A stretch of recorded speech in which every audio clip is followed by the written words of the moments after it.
Good evening, councillors, and thank you very much for attending this Audit Committee meeting this evening here on Tuesday, the 15th of November, at the time of 7 p.m. And thank you. The first item on the agenda is to receive apologies for absence, and Councillor Cornish has given his apologies, for which we thank him. We're going to go to item 2, to receive declaration of interest from members in respect of any matter on the agenda.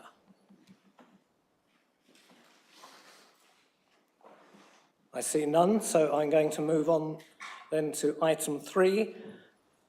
I should like to confirm the minutes of the previous meeting held on the 20th of September 2022. This will be achieved by members to vote using the microphone touch screen. And then when you've voted, there will be a pause for the vote to be displayed on the wall-mounted television. So, councillors, if you would like to agree.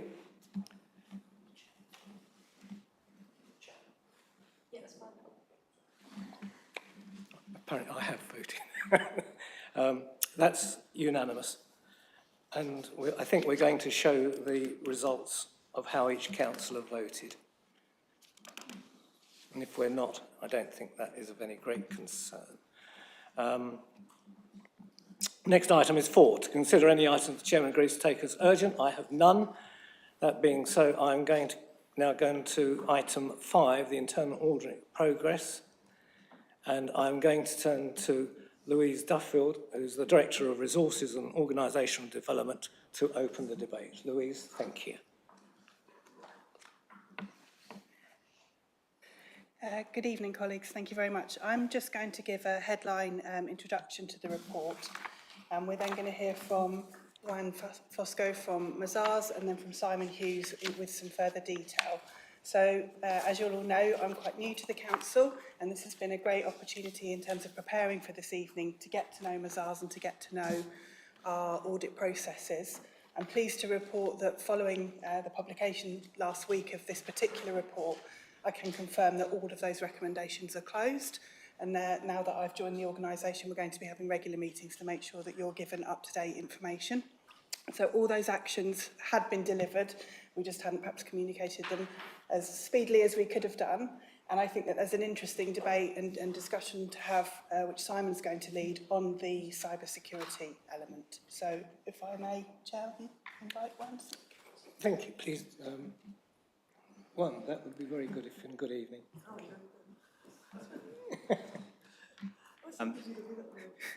Thank you, Chair. I'm going to run you through the report. So this report is progress on this year's plan up to the 7th of November. And since the 2022-23 plan was approved at the last committee in September, we have resourced the audits included in the plan and agreed on start dates with the relevant services. For this reporting period, we completed the fieldwork for the business rates audit, and also we started the fieldwork for the disabled facilities grant audit this week. The committee will recall that the phasing of work in the prior year's plan saw the majority of audits starting in Q4 due to the timing of our appointment and some resourcing challenges due to COVID. So, compared to our position reported in November last year, there is an improvement in progress this year with more work starting in Q3. And also we aim to complete the field work for all the audits in the plan by April 2023. In terms of reports issued, one final report relevant to the 21-22 plan was issued and received a limited assurance opinion. And we also issued a draft report for the IT audit needs assessments. And since we have been working with officers and management to agree the specific actions and timescales that are appropriate for the council. On this report, we expect to issue a final version before the end of the calendar year. On follow-ups, as Luis mentioned, there was some progress since we issued our report to Democratic Services a couple of weeks ago. But I think it's just worth clarifying that although there was no formal handover of recommendations from the former auditor, we did review their 2021 reports, and we followed up the recommendations raised by them during that financial year in our 21-22 work, so the subsequent year. And this was possible because the audits were the same in the two financial years. So everything raised by the former auditor was picked up by us last year. Subsequently, our recommendations arising from the 21-22 work had been captured in a centralized record now. And linked to that, we said in this progress report that there were 13 outstanding or overdue recommendations, but this is not the case anymore. So I'm happy to say these had been confirmed as implemented with management and officers. There are further 19 recommendations that we raised in 21-22, but these are not overdue, so they still have time to implement these actions. And we discussed with the Director of Resources and Organizational Development that moving forward, we will include this item in our monthly agenda. Finally, the Chair requested us to provide some guidance on what internal audit expects from the Audit Committee. We have included a link in the report where members could request to join the next session led by Mazars on the role and purpose of local authority audit committees. This is all I wanted to say on this report, but I'm happy to take any questions. Thank you. Thank you very much. Just to be clear about the cybersecurity comment, it's on this page here, but on the PDF, I think you'll better pick that up, that link up. If you've got a problem, then come back to us and we'll look at that to make sure that you can come up. Louise, before I open the debate, have you got anything to say to the councillors? No, it's whether we wanted to hear more detail on cybersecurity before we open the debate. Yes, I'm very comfortable doing that. Simon, would you like to share with us?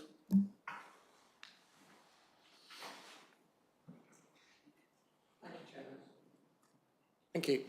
Yes, and also first I'd like to start just by thanking Ryan and his team for the work that you've already done. That's been extremely useful, so thank you. As you'll remember from the last audit committee that I attended, our work on cybersecurity covers three key areas. The first is what's called the Public Service Network. So that is part of a criteria that we have to meet in order to be connected to other public services. And that work has a series of tests. I won't bore you with all of them, things like penetration testing. How easy is it to get into the system externally? We then have our internal audits. So Juan and his team has done the work on cybersecurity, and then we've also got the IT needs assessment. Those two bits of work cover different parts of the audit environment, or the cybersecurity environment. And then the third part is the Cyber 360 work that we've done with the Cabinet Office and the LGA. And those three components, so PSN, internal audit, and Cyber 360, give us the material and assessment of our approach to cybersecurity and also inform our next action plan as we move forward. Because as you'll appreciate, cybersecurity is, to say evolving quickly would be an understatement. The pace of movement is rapid, and our ability as a single agency to respond to it is limited, which is why we work with the National Cybersecurity Centre, we work with the LGA, work with government, and is also why that we worked within that Cyber 360 programme, because that puts us in contact with similar authorities where we can share information, share approaches and share techniques. So that suite of both external and internal audit enables us to come up with the best plan we can at the moment and refresh it as we receive more information from the Cybersecurity Agency. Just to be slightly more granular, so the cybersecurity audit, internal audit that Mazars have done covers 6 areas. The IT needs assessment covers 11 areas, and I can I can supply you with that information. And the Cyber C360 covers much more about overall strategy, but also how people are part of our cybersecurity approach. And as you'll appreciate, it's critical for all organisations to know that this isn't just about the tech. No organisation, including the Ministry of Defence, can buy or get the tech that is completely cybersecurity resilient unless they disconnected it from everything, frankly. What you need to do is then work with people so they can spot the risks as they come, and you also then need to keep on top of what are the current cybersecurity attacks, what are they doing coming in, and increase resilience around those. There's a whole series of events that we have to prepare for. I think the other thing to say is that what we'll continue to do is we'll share with you at a reasonably high level the progress on that cybersecurity plan. I wouldn't want to share with you the technical details, as that would be a cybersecurity breach itself, certainly within a public meeting. That opens us up to potential attacks, in the sense of if we say this is an area we need to work on, and we say that publicly, then clearly that's information out there for those that would attack us. In terms of attacks, we did a workshop, I think about 6 months ago, for members around cybersecurity. They are many. Some are around breaking into the system to keep and steal data and then use that data, and we might not know about that unless we had the equipment that could monitor it. Some is for ransom, so they literally lock a system and we have to pay money to get into it. And some is purely, and this comes from, frankly, other countries around the world, is to disable us as a public service and make life as hard as possible to recover that position. So those are just some of the threats that we have to manage. I think that's all I wanted to say. Thank you, Chair. Thank you, Simon. I think probably in order to open the subject to debate, so if you would indicate on your screens in the normal manner as and when, and I shall invite you to speak. And the first councillor is Councillor Simon Hicks. Thank you. Thank you, Chairman. I'd like to first just inquire why we have a completed cybersecurity audit report and it's not actually in the report we've been given. I'm disappointed, frankly, that both the outstanding actions weren't in the report and the completed cybersecurity audit. We have 13 recommendations there, which include 3 high priority recommendations. I would normally expect a completed audit report to be in the actual audit report. So I just wondered if firstly the auditors could go through those recommendations for us, please. Thank you, Councillor Hicks. Can I just ask the presiding officer to comment on that as we proceed? Thank you. Yes, Chairman, thank you for that. It's entirely appropriate for members to seek assurance on these issues and to seek information and confirmation. But of course, as Mr. Hughes pointed out, if indeed members want to go into some detail about the risks associated with our cybersecurity, then, Chairman, I would advise you to move into closed session in order to deal with that, in order to make sure the contents of that debate remain confidential. Thank you. Louise, you asking to comment here? I certainly can do, yeah. Thank you. Well, only because you come up next on here. I'd just like to raise a point of order, really, in terms of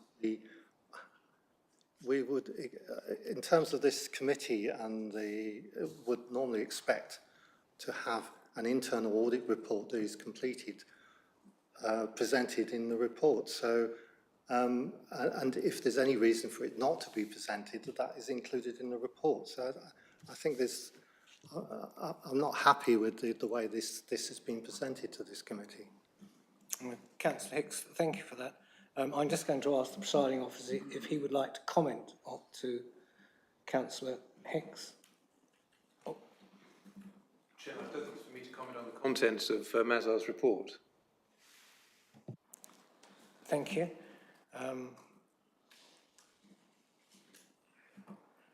Councillor Hicks, I'm going to assume just for the minute that you are content because you've asked a supplementary question and I understand the situation but it may become clearer in a minute. So I'm going to ask Councillor Stockwell if she would like to pose her questions. Thank you, Chairman. Yes, I quite understand where Councillor Hicks is coming from, to be honest, because to do our job, to audit, to scrutinise the audit, it's auditing words on paper. We've got nothing to actually look at here. So what is the best way forward to this? Is that to go into closed session and discuss what these issues are? Or are we to be reported to separately, independently, or however it works? But these are questions that I feel that, you know, we're justified in raising, not only within the cybersecurity thing, but also with regard to the other, where are they, the follow-up works. I'll come on to that. There's those other recommendations which I'm assured are now being fully completed. But that is an important thing. So I'd like some, I feel we should have this discussion, but I'm not sure how is the best way to do it. Is that going into closed session?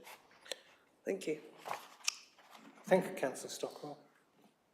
Louise, may I ask you, suggest to you how you'd like to continue? Yeah. So I'll address you both. I think there's 2 points there. One is it would not normally be, in my experience, the case that an audit committee would receive individual detailed recommendations. It might be that you receive high priority recommendations or overdue, but it wouldn't, Mazars do not normally routinely provide to all the councils they work with audit reports. This committee is to oversee the function rather than the detailed recommendations. There was a second point, which I think perhaps the chairman was trying to get Jeff to allude to, which is about papers being requested and exemptions. So papers should be requested through officers and they need to be requested in time for them to be published if that's appropriate and then made exempt as needed. Can I just respond to that, because I did email at the weekend and I emailed to the person responsible on the report. So if you wanted me to email to someone else, you needed to include that on the report itself. But can I just move that we, if necessary, we go into closed session, but I fail to understand why the full report is not given to this committee. That has always been the previous practice, and I think it undermines the independence of the auditors if they are reporting solely to management and then selecting a few items that may or may not come to this committee. And in this case, we have 3 high priority items on that report that haven't been mentioned in any of the reports from the officers, haven't been mentioned by our internal auditors, which presumably, and perhaps they could reassure me, that they have a duty to report to this committee, not just to management. So I'd like that assurance from the internal auditors. And I'd like to formally move that we go into closed session if that is felt needed in this instance. Thank you, Councillor Hicks. Louise, would you like to respond? Thank you. I'm very happy to move into closed session if you want to go through those recommendations in detail. Happy to do so. I might ask other members if that's comfortable, that's what you would like to do. I'm quite happy. Chairman, you need a seconder for that motion, please. There's a seconder in Councillor Gibson. I think that's moved. We go into closed session then. Which would you like?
Thank you, councillors, for your diligence on the questions which you gave on that subject, and thank you for officers for answering them so fulsomely too. That being so, we can now go to a recommendation on page 9, which is the committee is asked to receive the report. And perhaps if you'd be kind enough to vote accordingly.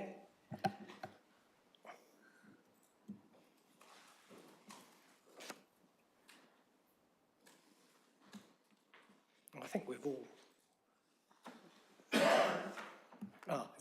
sorry, we're quicker mentally than the system. Thank you. So that's carried unanimously. Thank you very much, councillors. Right, that brings us on to item 6, review of the Treasury Management Activity, 1st of April to 1st of September 2022. And that's going to be introduced by Joel Goetchen. Thank you very much. Thank you, Chairman. This is one of 3 reports we provide as service partners to you from Ada and Worthing. This particular report is focused on the Treasury management performance in the 6 months to September 2022, i.e. the first half of the financial year. Included in this report, I'd just like to highlight, is an economic summary which now will seem extremely out of date, circumstances being what they have been recently. However, it's included and it's unedited because we consider it relevant to the decisions taken in that period relating to your Treasury management activity. Otherwise, the Council's in a good position because it doesn't require any new borrowing and its current borrowing is falling. Therefore, its exposure to increasing rates is minimal to none. On the other side of that, investments are exposed to those higher rates and therefore the Council stands to benefit. That's it from me, really. I'd welcome any questions. Councillors, and Joel, I'm sure you'll confirm that bullet point 5, where it says attached appendix 1, I think we've reduced that the summary on page 23 is appendix 1.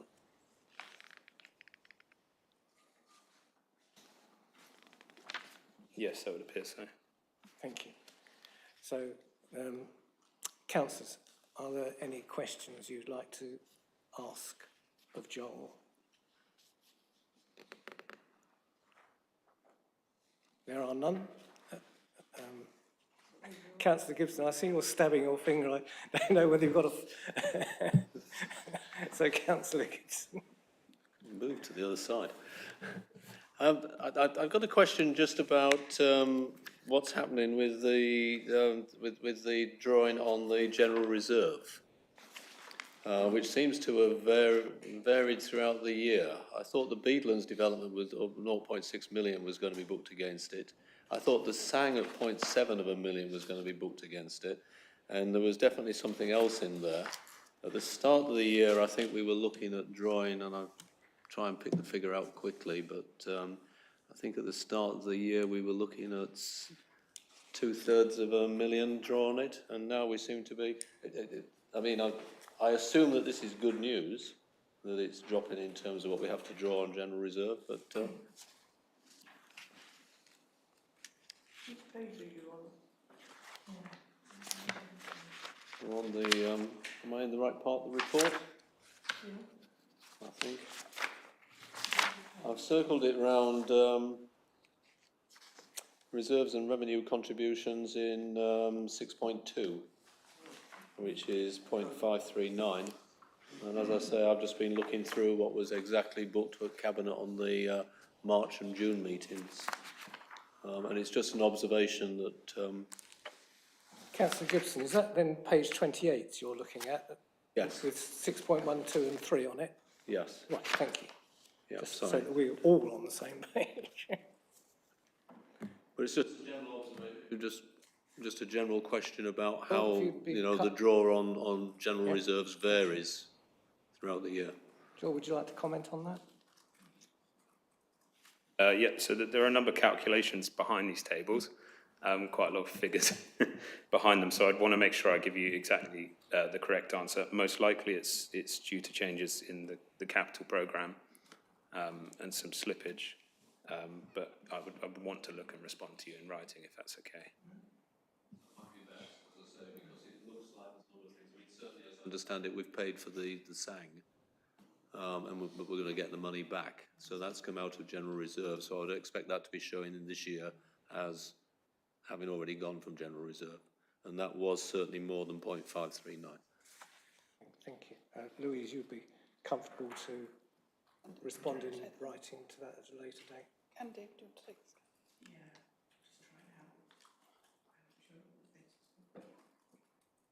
I think we might be confusing two things.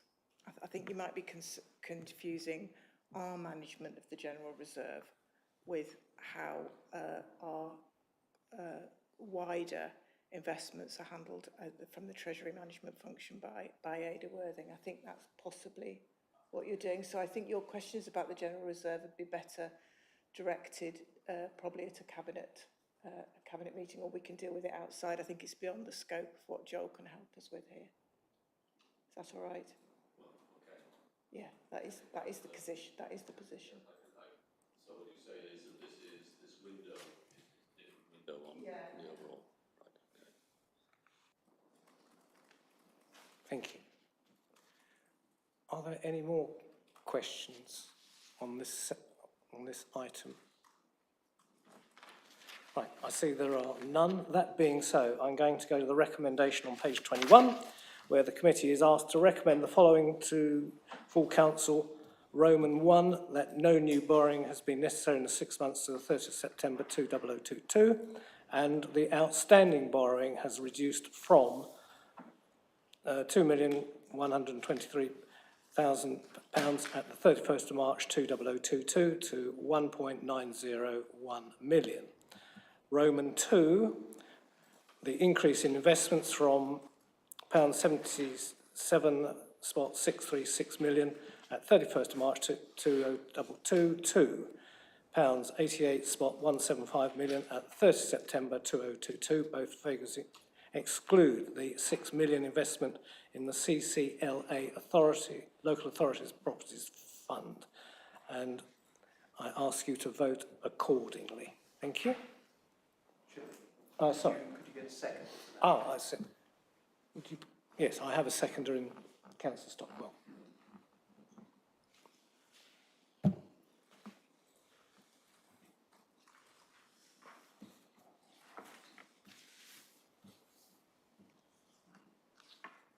Thank you. Well, that was unanimous. So we will now move on to item 7, Treasury Management Service Level Agreement Report. And Louise, you're going to introduce it. Thank you very much. Yes, so following on from that report from Joel, we've had the arrangement with Ada and Worthing for 3 years now, and it's up for renewal. What the report sets out is the requirements on us as a local authority in terms of a Treasury management function, sets out the governance arrangements that are in place, and sets out the options and alternatives that we've reviewed in terms of coming with an appropriate and affordable solution for a council of our size with the appropriate risk management so to ensure that our investments are safe. And it's a bit of a procedural thing, but this is actually a delegated decision. But as Stephen is an interim, we'd seek your formal confirmation that he can take that delegated decision. So I'm happy to take any questions, but officers are recommending that Ada and Worthing have provided an excellent service and appropriate returns. Councillors, have we any questions or comments that we would like to make on that? Councillor Gibbs, I'm not quite sure whether you're contemplating or your finger is hovering. Thank you very much. Then on that basis, councillors, I'm going to go on. Oh, sorry, Councillor. Oh, you did? Sorry, I do apologise. Yeah. Councillor Stockwell. Thank you. It's really because to me it looks pretty good, and looking at what the costs are compared to what our income has been in the past, I think it's obviously that's something that we have to account for within the budgeting. But in terms of what we get back, and it has been good, given the current rates of interest, etc. So where did I put it? I put it on page 32, going back to the previous one. And there's something like, where we, on the current forecast, it's the cost of something like 2.57% of the overall income that we get from that. So I really don't see any particular problems with it, particularly as they seem to be doing a good job. Thank you. Thank you. Councillors, are there any other comments, or can I move to the recommend? Councillor de Bell. Oh, sorry, I thought you were raising your hand rather than the button. Right, then on that basis, if I may, I'm going to go to the recommendation on page 37. And the committee has recommended to Roman 1, note the contents of the report. Roman 2, make any comments on the proposed arrangements. Roman 3, approve the exercise of delegated authority by the interim head of corporate resources to extend the shared service agreement. Members are then asked to vote, and in fact, most of you have. Chairman. Sorry. Oh, so we need a second. We just keep needing a second. I'm sure councillors, thank you.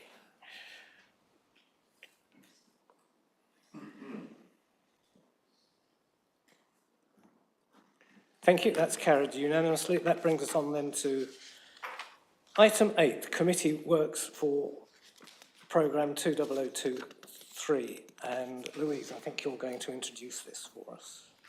Yes, so councillors, you'll see that in February we have a very busy meeting, but I think prior to that in December you'd already agreed that it would be a training session. That training session would be provided by link, and as such it's not a formal meeting, and therefore we wouldn't propose to have papers, and it wouldn't be streamed live so that you could have an open discussion. And that means the chairman can also invite you to do it virtually if you would prefer. Thank you. Louise, do you want to just mention, because it's a new entrant to it, to link and how they fit in with it? Seeing as they're giving the... Thank you. I'll give that to Stephen. Stephen, thank you. Yes, in brief, what most local authorities have with their treasury management option is an independent external advisor that advises on market issues, anything going on in the wider macroeconomic environment that affects our investments. So it is common and generally considered to be good practice to have an independent advisory firm who does this. Now, one of the things about the local authority market is it's actually quite complex. We're dealing with matters of the capital financing regulations and those things. So in this market, there are two major firms that are the providers, and Link is one of them. It was previously called Sector, and about 3 years ago, the name changed to Link. There was a takeover. So it is good practice to have one of these firms. This arrangement is embedded with the contract we had with Ada and Worthing, and they are the specialists in the field, and that is why they are appropriate to provide this training. Stephen, thank you very much. Councillor Stockwell. Thank you, Chairman. Just a quick question. In the February work programme, we've got the financial statements, etc., for 2021-22. Do we know if the objection that's been holding this up for some time, if that is now resolved, or are we expecting it to be resolved by that time? Thank you. Would you like to take that? I wouldn't want to prejudge anything, but it is my strong hope that that will be the case, and we will update you accordingly. Thank you very much. Thank you. It is rather like Jarndyce and Jarndyce, isn't it? This has been going on a little while. The end of the book will be coming soon, though, so thank you. So first things first, councillors, before I go to the recommendation, I think by a simple show of hands, would we prefer to do it in person or Zoom, the training? What would you prefer to do? Which way do you want the hands to go? up if you would like to do a Zoom, and nothing if you would prefer to come in person. Zoom, Don't mind. Zoom it is. It's two don't knows. As a minor point, it'll be Teams, is that Oh, all right? Teams, no, well, that's fine. And I understand that Microsoft Teams went down worldwide today for about 20 minutes or a half hour. So I was reliably informed. But anyway, right, so Zoom it's going to be, the invitation will come out. And given that we've got no other questions on there, I'm going to go to the recommendation on page 43, which is to recommend to the note the committee work programme set out in paragraph 5 of the report. And if you'd be kind enough to vote accordingly, and Councillor Stockwell, would you be kind enough to second it? Yes, I'll second it. Thank you.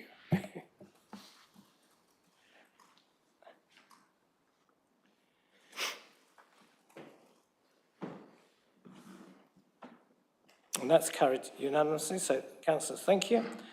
That brings us to item 9, the questions pursuant to Council Procedure Rule 10.2, due notice of which has been given. I have none, and so I'm going to conclude the meeting at 7:55, and I would ask you to remain in situ until such time as the officers have told us that the link has been discontinued. And thank you.